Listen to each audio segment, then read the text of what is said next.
Hydrogen is the most abundant element in the universe. It's in everything you can see and touch, and it's emerging as one of the cornerstones of the energy transition. For more on the potential and the pitfalls, we're joined now by Dr. Roberto Aguilera, Adjunct Research Fellow at Curtin University. Roberto, welcome. Thank you so much for joining us today. Tell us a little bit more about why hydrogen is so important to the energy transition and why there is so much buzz over its benefits. Well, first of all, happy to be here. And as you mentioned, Oriel, it's the most abundant element in the universe, so it could go a long way in satisfying the world's energy requirements. Second, there's this never-before-seen pressure to accelerate an energy transition to clean energy sources, and hydrogen can be produced with very low or even zero carbon dioxide emissions. And third, this is important because of, again, that pressure being faced by the energy industry from policymakers, from financial institutions, from the shareholders of the energy companies themselves, from the customers, and from the public at large to improve environmental performance of energy, and hydrogen fits nicely into that. So where we are today, the majority of hydrogen is used by the refining and chemical industries. Where do you believe, when it comes to the future usage of hydrogen, where is that going to be most likely to be found? It's a very versatile element, but yeah, primarily it's been used over the decades as an input to turn crude oil into the refined products that we use, like diesel, petrol, jet fuel. But hydrogen's very versatile, so it can be used across all of the energy and use sectors, whether that's the transportation sector, heating, electricity, and so on. Where will it be used in particular? That depends on the region in question and the competing energy resources in each region. But primarily, it looks like the main or the optimal end use would be transportation, which is a hard to decarbonize technology, and particularly long haul transport. So, for example, heavy duty trucks. This is where hydrogen could play an important role. So hydrogen in transport is what you're talking about. Just how far advanced are we in that space?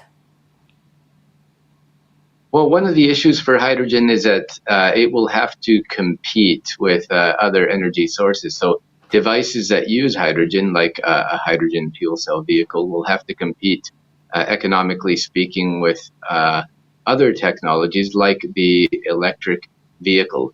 So it's still very high cost, in comparison to the existing technologies like the internal combustion engine or diesel-powered trucks, and may even struggle today to compete with electric vehicles.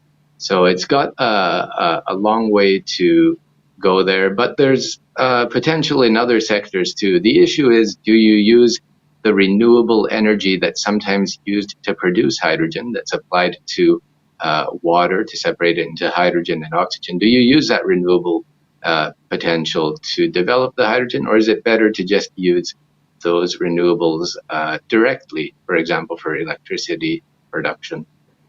Oh, that's a really interesting question. What's the answer?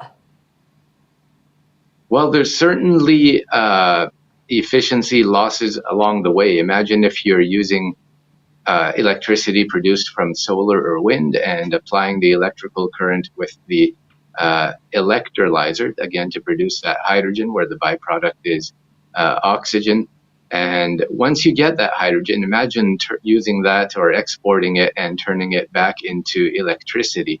In a way, it doesn't make sense. There's losses along the way. It would be very expensive.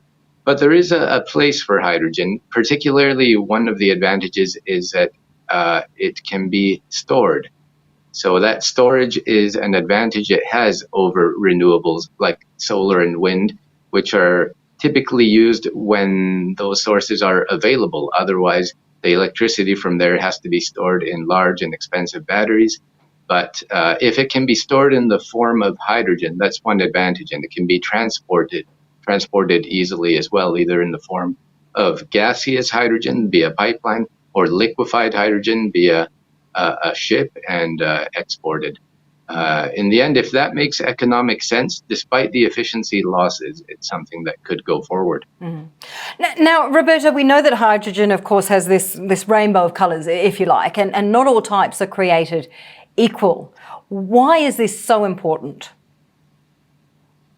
It's a good point. A lot of people say that it's really the end product that matters. As long as it's reducing emissions, it really shouldn't matter too much what the input is, whether that's even brown hydrogen, which has potential in Australia. That would be the type derived from coal. But to be clean, of course, the CO2 byproduct in the process would have to be captured and stored underground. There's other countries that will use whatever comparative advantage they have. For example, in Canada, there's talk of using hydroelectricity, which is abundant there, to produce the hydrogen.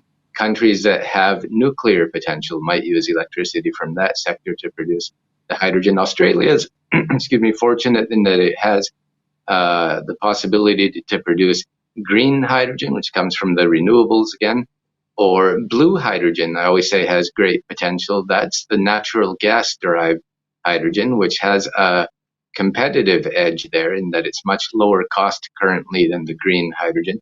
But for the blue gas-derived hydrogen to be clean, there too, the CO2 byproduct that's produced when deriving that hydrogen would have to be captured and stored underground as well.